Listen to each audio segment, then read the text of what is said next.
sinakomeza gushima nashimiye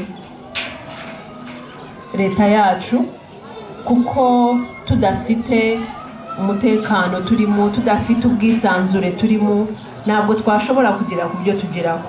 Nagira ngo rero mfata akanya nk'uko ababyeyi bari babivuze nunge mu ryabo, nshimire cyane leta y'ubumwe turangajwe imbere na nyakubahwa Paul Kagame, kuko ibi ni ibintu tudapfa gufata nk'ibyizanye, turabishima cyane rero.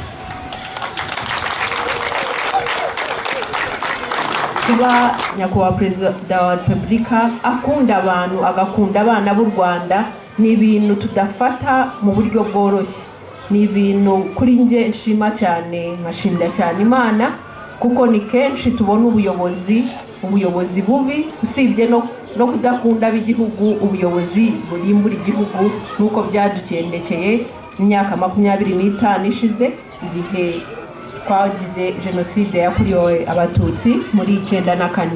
Nashima cyane rero Imana kuri ubu buyobozi, kuko buturuka kuri yo ari idushoboresha. Mufashe dushima Imana.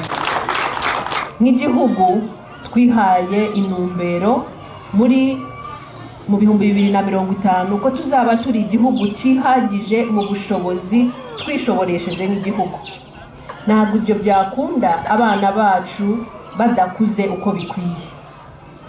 Iyo tuvuze gahunda mbonezamikurire y'abana bato rero, twibanda cyane ku myaka, guhera umwana agisamwa kugeza yujuje imyaka 6 y'amavuko. Murumva ko ari imyaka umwana aba adafite icyo yakwishoboresha kubwe. Cyane iyo tuvuga umwana muto, no kugira ngo azashobora kure agere ku byo agomba kugeraho nk'umuntu, nuko mu minsi 1000 ya mbere y'ubuzima bwe aba yitaweho uko bikwiye.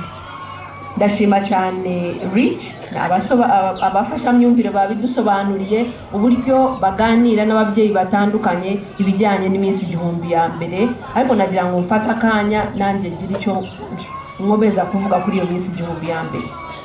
Iminsi 1000 ya mbere mu buzima bw'umuntu, byaba twebwe tumaze gukura, byaba bana bato bari hano natwe, ni ukuva umunsi umwana agisamwa kugeza yujuje imyaka 2 y'amavuko. Byaba bana bato bari hano natwe, ni ukuva umunsi umwana agisamwa kugeza yujuje imyaka 2 y'amavuko. Iyo minsi 1000 impamvu ari ingenzi cyane mu buzima, nuko aricyo gihe ubwonko bw'umuntu buba ari bwo